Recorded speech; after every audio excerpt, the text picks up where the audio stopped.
कर लीजिए सेट कर लीजिए, कोई चाय पिलाई।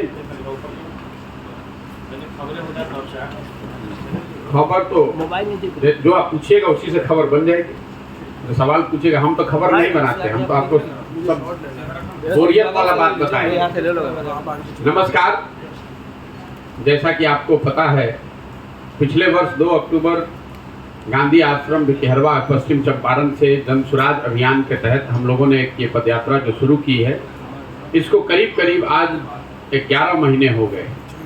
11 महीने के दौरान पश्चिम चंपारण से चल के पूर्वी चंपारण, शिवहर, सिवान, गोपालगंज, सिवान, छपरा, वैशाली, समस्तीपुर करते हुए 2 दिन पहले हम लोग आपके ज़िले मुजफ्फरपुर में आए।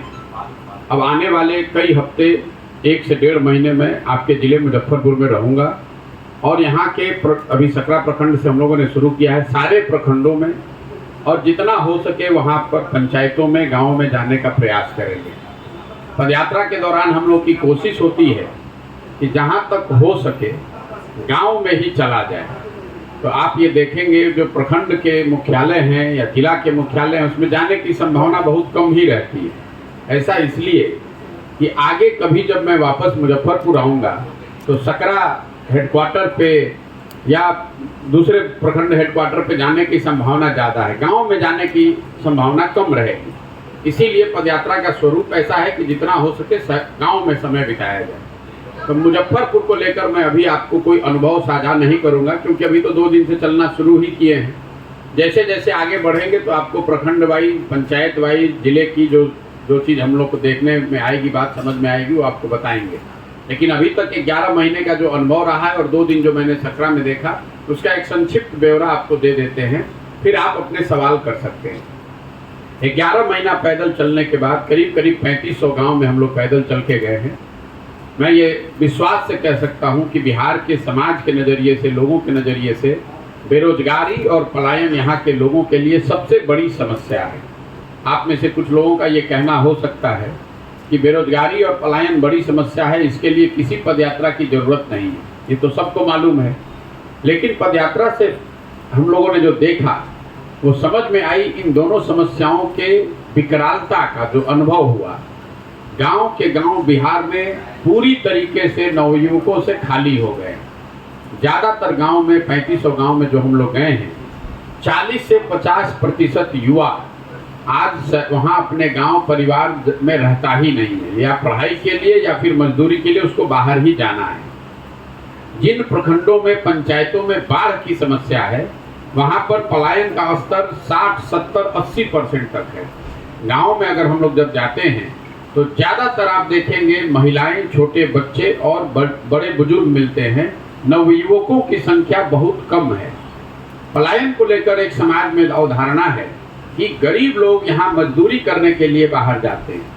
मैं जब अभी पैदल चल रहा हूँ तो मैंने इसको देखा कि पलायन सिर्फ गरीबों की समस्या नहीं है, इससे समाज का कोई वर्ग ऐसा नहीं है बिहार में जो इससे प्रभावित ना हो।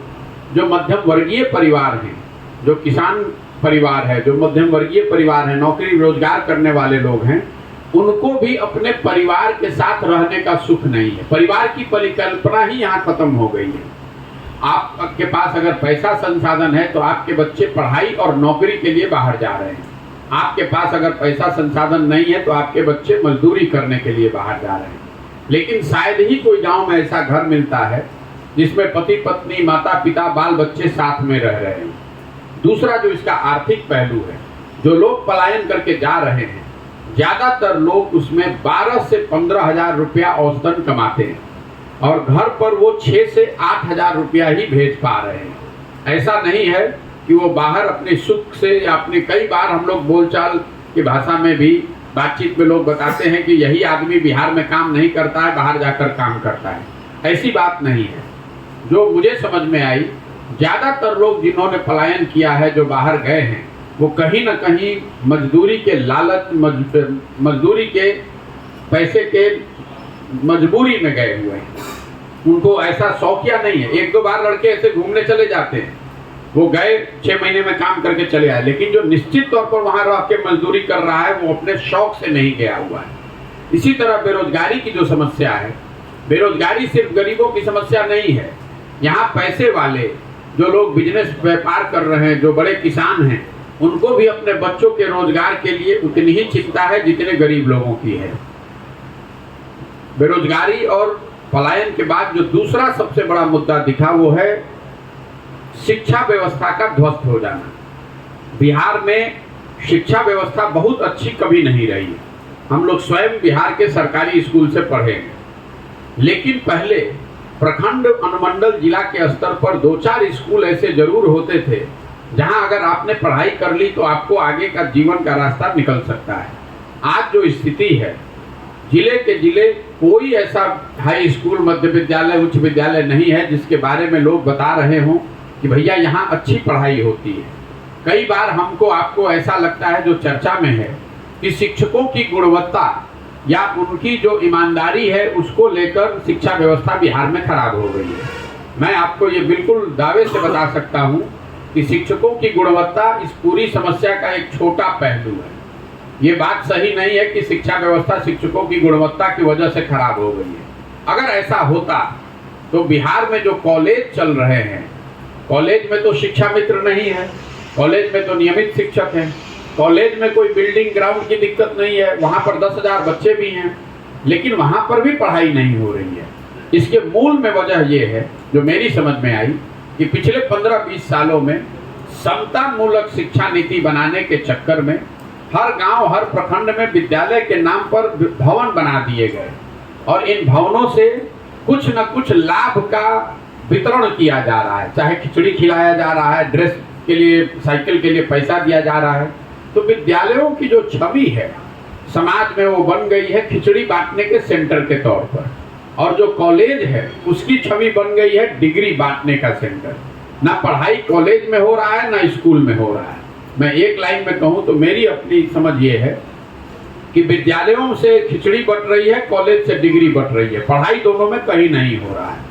यही कारण है कि बिहार में शिक्षा व्यवस्था पूरी तरीके से ध्वस्त हो गई है। जहाँ स्कूल है वहाँ शिक्षक नहीं है, जहाँ शिक्षक हैं वहाँ विद्यालय का भवन नहीं है, जहाँ दोनों है वहाँ बच्चे नहीं हैं, और कई जगह पर जहाँ तीनों है, जो मैंने आपको उदाहरण दिया कॉलेज का, जहाँ विद्यालय भी, भवन भी है, शिक्षक भी हैं, पढ़ने वाले भी हैं, वहाँ पर पढ़ाई ही नहीं है। मैं ऐसा समझता हूँ कि इस कालखंड का जब इतिहास लिखा जाएगा तो बिहार में नीतीश कुमार के मुख्यमंत्री रहते हुए शिक्षा व्यवस्था का ध्वस्त हो जाना, इसको उनके कालखंड का, शासन का सबसे बड़ा काला अध्याय बताया जाएगा। ऐसा इसलिए कि मान लीजिए कि यहाँ सड़क टूटी हुई है, नहर में पानी नहीं है, कल एक अच्छी सरकार आ जाए तो सड़क बन सकती है, नहर में पानी आ सकता है, लेकिन कल एक अच्छी सरकार आ भी जाए तो जो 2 पीढ़ियां इस ध्वस्त शिक्षा व्यवस्था से पढ़कर निकल गई, अब उनको जीवन भर शिक्षित समाज के पीछे ही रहना पड़ेगा, उनको कोई उनका जीवन सुधार नहीं सकता है। बेरोजगारी, पलायन और शिक्षा के बाद जो तीसरा सबसे बड़ा मुद्दा है वो है किसानों की समस्या। खेती से जुड़े हुए लोग चूंकि बहुत बड़ी संख्या में हैं, तो बिहार में जो किसानों की हालत है, लोग बाग यही बताते हैं कि पहले के ज़माने में, आज से 10 साल 15 साल पहले जो बिहार में खेती किसानी लोग करते थे, वो 5 साल खेती करके, 6 साल खेती करके, अपना पेट काट के, सतुआ खाकर, पैसा बचाकर 1-2 कट्ठा जमीन वो खरीदते थे। आज जो किसानों की हालत है, अगर आपके घर में कोई नौकरी नहीं कर रहा है, अगर आपके पास कोई दूसरा बिजनेस व्यापार नहीं है, तो हर 5 बरस में अगर आपके घर में कोई तकलीफ आ गई, किसी की शादी हो लग गई, कोई बीमार पड़ गया, तो आपको 1-2 कट्ठा जमीन बेचना है। ये हालत है यहाँ के किसानों की। किसानों की जो बदहाली है उसके पीछे 3 मूलभूत कारण मुझे समझ में आ रहे हैं। पहला ये है भूमि सुधार का लागू न होना। बिहार में भूमि सुधार को लेकर आज तक 75 साल में कोई ऐसा सकारात्मक प्रयास नहीं किया गया जिससे जमीन के स्वामित्व को लेकर, उसके वितरण को लेकर एक सही प्रयास किया जा सके। नतीजा इसका ये हुआ है कि बिहार में रहने वाले 60%, ये आंकड़ा याद रखिएगा, बिहार में रहने वाले 60% लोग ऐसे हैं जिनके पास जमीन है ही नहीं। देश के स्तर पर सिर्फ 38% लोग ऐसे हैं जिनके पास जमीन नहीं है, लेकिन बिहार में 60% लोगों के पास जमीन नहीं है। ये एक वजह है कि आपको इतनी बड़ी संख्या में मजदूर दिखते हैं बिहार में। दूसरी जो वजह है ये जमीन का भूमि सुधार न लागू होने के बाद दूसरा समस्या है जल प्रबंधन को लेकर। जो जल संसाधन है यहाँ बिहार राज्य में, जल प्रबंधन में इतनी कुव्यवस्था है कि आधी जमीन बाढ़ से प्रभावित है, और जो बाढ़ से प्रभावित नहीं है या तो वहाँ सूखे का पर से लोग परेशान हैं, या फिर कई जिले ऐसे हैं सिवान के बाद, सिवान, छपरा, वैशाली, समस्तीपुर, अभी मुजफ्फरपुर में भी तो मैं शुरू ही किया हूँ चलना, यहाँ जल जमाव की बहुत बड़ी समस्या है। ज़्यादातर प्रखंड मुझे ऐसे ही मिले हैं जहाँ हजारों एकड़ जमीन या तो एक ही फसल वहाँ से निकलता है या वो भी नहीं निकल रहा है, क्योंकि जल जमाव है। जो नेपाल से लगते हुए सीमावर्ती जिले हैं वहाँ पर जल जमाव के बजाय नदियों के कटाव का मामला है।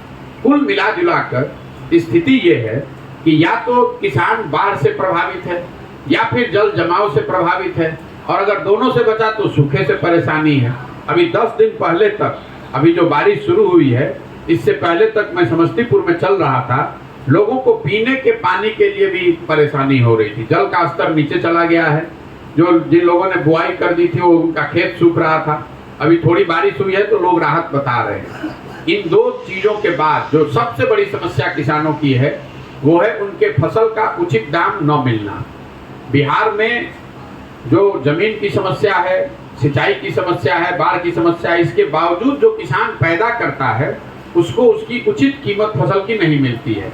उसका असर ये है कि एक आर्थिक सर्वेक्षण के मुताबिक, ये भी आंकड़ा याद रखिएगा, बिहार में किसान जो पैदा करता है उसको उसकी उचित मूल्य न मिलने की वजह से हर साल यहाँ के किसानों को करीब करीब 20,000 करोड़ रुपए का नुकसान हो रहा है। उदाहरण के तौर पर आपको मैं बताऊं, मान लीजिए कि यहाँ धान की खेती हुई। धान पिछले साल लोगों ने ज्यादातर 1300, 1400, 1500 रुपए क्विंटल के दर से बेचा है। आपने भी पता किया होगा, देखा होगा, आप लोग खुद भी गांव देहात में रहते हैं। धान का आधिकारिक मूल्य है 2035 रुपए, आप बेच रहे हैं 1500 रुपए में, तो 30% कम दाम पर बेचने की वजह से जो किसानों का नुकसान हो रहा है, ये सारे फसलों को अगर जोड़िएगा तो सर्वेक्षण बता रहे हैं कि 20,000 करोड़ रुपया हर साल का नुकसान हो रहा है। मैं आपको इसका एक और पहलू बता दूं, हम लोग यहाँ बैठ के कहते हैं पंजाब में किसान बहुत अच्छा पैसे वाला है, तो पंजाब में पिछले 10 बरस में 70% धान और 75% से ज्यादा गेहूं सरकारी समर्थन मूल्य पर खरीदा गया है। बिहार में पिछले 10 बरस में सिर्फ 13% धान और 1% गेहूं ही सरकारी समर्थन मूल्य पर खरीदा गया है। ये यहाँ पर आलम है किसानों के फसलों के दाम को लेकर। दूसरे किसी फसल के लिए तो खरीद बिक्री की सरकार की जो समर्थन मूल्य है उसका कोई सवाल ही नहीं पैदा होता है, लेकिन धान के लिए ये प्रतिशत है पिछले 10 बरस में 13%। ये जितनी पैक्स वगैरह की व्यवस्था बनी हुई है, अगर बिहार के किसानों ने 100 क्विंटल धान उपजाया तो सिर्फ 13 क्विंटल धान ही सरकारी समर्थन मूल्य पर खरीदा गया। इन 3 समस्याओं के बाद 4 जो केंद्र सरकार की योजनाएं हैं जिन पर यहाँ काम हो रहा है उस पर मैं टीका टिप्पणी करना चाहता हूँ। केंद्र सरकार की सबसे बड़ी योजना है प्रधानमंत्री गरीब कल्याण योजना, जिसमें लाभार्थियों को 5 किलो अनाज मिलने की बात है। अभी तक ये मेरा 9वां जिला है, 3500 गांव में लोगों को जाकर देखा, समझा। बिहार में गरीब कल्याण योजना के तहत 5 किलो नहीं बल्कि 4 किलो अनाज ही लोगों को मिल रहा है। उसकी वजह यह है कि जो अनाज आ रहा है गरीब कल्याण योजना में, उसमें प्रखंड और जिले के स्तर पर यहाँ पर जो अधिकारी और जनप्रतिनिधि हैं वो मिलकर 35 से 40 रुपए प्रति क्विंटल की दर से हर महीने पैसा ले रहे हैं। और ज्यादातर जगह पर लोग वीडियो पर बताते हैं कि इसमें विधायक लोग भी शामिल हैं। विधायकों को भी बजाबता 6 रुपए से 8 रुपए प्रति क्विंटल हिस्सा उनको मिल रहा है। ये 35 से 40 रुपए प्रति क्विंटल की जो चोरी हो रही है, इसी वजह से लाभार्थियों को 5 किलो के बजाय 4 किलो अनाज ही मिल रहा है। दूसरी केंद्र सरकार की बड़ी योजना है स्वच्छ भारत अभियान, जिसके तहत हर लाभार्थी को 12,000 रुपए मिलने थे शौचालय बनाने और उसके उपयोग के लिए। मुजफ्फरपुर के बारे में तो मैं कोई टीका टिप्पणी नहीं कर सकता हूँ। सकरा में जो मैंने देखा और इससे पहले के जिलों में जो देखा, खुले में शौच आज भी ज्यादातर गाँव की सच्चाई है। नाक पर गमछा बांधे बगैर आप गांव से बाहर निकल नहीं सकते हैं, क्योंकि ये शौचालय बनाने की योजना में लाभार्थियों से अधिकारियों ने 2000 रुपए प्रति शौचालय पैसा लिया है और उसके बाद उसने शौचालय बनाया कि नहीं, उसका उपयोग कर रहा है कि नहीं, इसकी चिंता किसी ने नहीं की। तीसरी जो केंद्र सरकार की बड़ी योजना है वो है आवास योजना, प्रधानमंत्री आवास योजना, जिसको गांव देहात में लोग इंदिरा आवास योजना कहते हैं। इस योजना के जो लाभार्थी हैं, ज्यादातर गांव देहात में हम लोगों को इंदिरा आवास योजना के लाभार्थी ही मिले हैं, जिनको इस योजना के तहत 20,000, 30,000, 40,000 रुपया पहले के सालों में मिला है। अभी की जो योजना है प्रधानमंत्री आवास योजना, जिसमें लाभार्थियों को 1,40,000 रुपये मिलना है, लाभार्थियों को यहाँ ये पैसा लेने के लिए 20,000 से लेकर 40,000 रुपया तक घूस देना है और इस पैसे में जनप्रतिनिधि और अधिकारी दोनों शामिल हैं। जहां पर जनप्रतिनिधि पैसा नहीं ले रहे हैं, कई पंचायत ऐसे भी मिले जहां मुखिया या जो लोकल जनप्रतिनिधि है वो पैसा नहीं ले रहा है, जहां पर जनप्रतिनिधि पैसा नहीं ले रहे हैं वहां पर भी लाभार्थियों को 20 से 25,000 रुपया अधिकारियों को तो देना ही देना है। इसकी पूरी व्यवस्था बनी हुई है। आपका अंदर प्रधानमंत्री आवास योजना के लिए नाम लिखा जाए उसके लिए 1,000, फोटो खींचकर आगे भेजा जाए उसके लिए 2 से 2,500 रुपया, और 3 किस्त में जैसे जैसे पैसा जारी होता है उसकी पूरी एक व्यवस्था बनी हुई है। एक किस्त जारी होता है, अगर वो पैसा अधिकारी तक नहीं पहुंचा तो बैंकों को कहकर अकाउंट को ब्लॉक कराया जाता है ताकि वो पैसा आगे निर्गत ना हो। जो ये बात लोगों ने 50 सैकड़ों लोगों ने हमको कैमरे पर बताया है, अभी वो मैं आपसे साझा कर रहा हूँ। चौथी केंद्र सरकार की बड़ी योजना है मनरेगा की।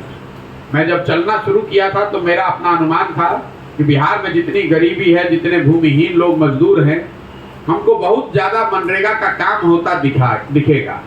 मैं अभी 11 महीना से चल रहा हूं, आपको ये बता रहा हूं कि अभी तक हमको मनरेगा का सक्रिय काम कोई दिखा ही नहीं, और हम हर दिन पंचायत और गांव में ही चल रहे हैं। रास्ते चलते हुए लोग ये बताते हैं कि 2, 4, 5 साल पहले मनरेगा में ये वृक्ष लगाया गया था या कोई मिट्टी की कटाई भराई हुई थी। कुछ लोग ये भी बताते हैं कि आंगनबाड़ी सेंटर में, पंचायत भवन में मनरेगा के मजदूर का उपयोग हुआ है, लेकिन मनरेगा का कोई सक्रिय काम हमको दिखने को नहीं मिला। जब मैंने इसको आंकड़ों में देखा तो वो चीज आंकड़ों में भी दिखा। पिछले साल बिहार सरकार का मनरेगा में यूटिलाइजेशन है 39%। मतलब अगर 100 रुपया बिहार को मिल सकता था मनरेगा के तहत केंद्र से, तो बिहार सरकार की लापरवाही की वजह से सिर्फ 39 रुपया ही हम लोग लेकर आए।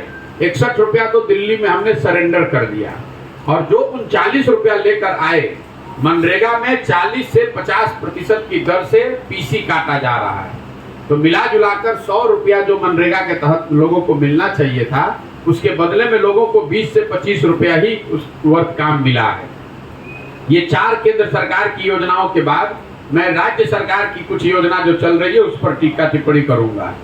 यहाँ 7 निश्चय के अंतर्गत जो काम चल रहे हैं, उसका पहला 7 निश्चय का योजना था युवाओं के लिए बेरोजगारी भत्ता। ये योजना 2015 में बनी थी। इसमें ये बताया गया था कि 18 से 35 साल के हर युवा को बिहार में प्रति महीने 1,000 रुपया कम से कम मिलेगा, ताकि उसको मजबूरी में बाहर जाकर मजदूरी नहीं करना पड़े। आज तक अभी हमको इसका कोई लाभार्थी मिला नहीं। पत्रकार बंधु भी कोई सवाल नहीं करते हैं, क्योंकि इस योजना को न शुरू किया गया न कहीं लागू किया गया। लोग इसको करीब करीब भुला ही दिए हैं कि कोई योजना ये थी भी। दूसरी बड़ी योजना है स्टूडेंट क्रेडिट कार्ड की। ये भी योजना 2015 में लॉन्च की गई थी। उस समय का अनुमान था कि बिहार में करीब 1,25,00,000 बच्चों को इसका लाभ मिलेगा। 12वीं के बाद अगर ये योजना लागू रहती तो 12वीं के बाद पढ़ाई के लिए किसी भी परिवार को अपने बच्चे के पढ़ाने के लिए अपने जेब से पैसा खर्च नहीं करना पड़ता। योजना ये थी कि बैंकों से बच्चों को पढ़ाई के लिए साधन मिल जाए, जब उनको नौकरी मिल जाए तो वो पैसा वापस बैंकों को कर पाए। अभी तक जो सरकार, बिहार सरकार का अपना दावा है कि पिछले 9 वर्षों में 8 से 8.5 लाख बच्चों को ही इसका लाभ मिला है। इस योजना को भी अधिकारियों ने और सरकारी विभागों ने करीब करीब ठंडे बस्ते में ही डाल दिया है। तीसरी जो बड़ी योजना है जिसकी चर्चा आप लोग आम करते हैं वो है नल जल योजना। नल जल योजना में 2015 में ये अनुमान लगाया गया था कि 25,000 करोड़ रुपया खर्च किया जाए तो बिहार के हर घर में नल से पानी पहुंचाया जा सकता है। योजना शुरू हुई और उसके क्रियान्वयन में जो गलतियां हुई हैं, जो बंदरबाट अनियमितता हुई है, उसका परिणाम ये हुआ है कि 2/3 से ज्यादा नल जल योजना कहीं चल नहीं रही है। या तो योजना ठीक से बनी नहीं, या बनकर चली नहीं, या चली तो अब वो बंद हो गई है। ज्यादातर वार्ड सदस्य जो इसको बनाने में जिनकी भूमिका थी वो लोग चुनाव हार गए हैं। जैसा आपको मालूम है, पिछले साल जब पंचायती स्तर के चुनाव हुए तो 90% वार्ड सदस्य चुनाव हार गए। नतीजा ये हुआ कि जो नए वार्ड सदस्य आए हैं अब उनको पुरानी योजना टूटी फूटी जर्जर हालत में मिली है। एक और जो समस्या है, जो नल जल योजना जिसके वजह से नहीं चल रही है, वो वजह है जिस जमीन पर ये योजना बनी हुई है उसका मालिकाना हक। हुआ ये है कि जो उस समय वार्ड सदस्य था उसने अपने जमीन पर या अपने दोस्त मित्र के जमीन पर ये योजना बनवा दी। लोगों को ये समझाया गया कि अगर आपके जमीन पर ये योजना बनेगी तो आपको सरकारी नौकरी मिल जाएगी, 6,000-8,000 रुपया आपको मिलने लगेगा। अब वो वार्ड सदस्य खुद चुनाव हार गया या जिसके जमीन पर ये योजना बनी है उसको सरकारी नौकरी या कुछ ऐसा लाभ मिल नहीं रहा है। नतीजा ये हुआ कि उन लोगों ने एक तरीके से नल जल योजनाओं पर कब्जा कर लिया है। कई जगह गाँव में हमें लोग ऐसे मिले जो कि बाज़ाब्ता नल जल योजना के जरिए व्यापार कर रहे हैं। उनके जमीन पर ये योजना लगी हुई है, वो शादी के लिए या दूसरे सामाजिक कार्यक्रमों के में अब पानी बेच रहे हैं। नल जल योजना का समान है, लेकिन लोगों को पानी देने के बजाय लोग पानी बेच रहे हैं। चौथी और जो सबसे बड़ी योजना उस 7 निश्चय की थी वो थी नालियों और गलियों के पक्कीकरण की योजना।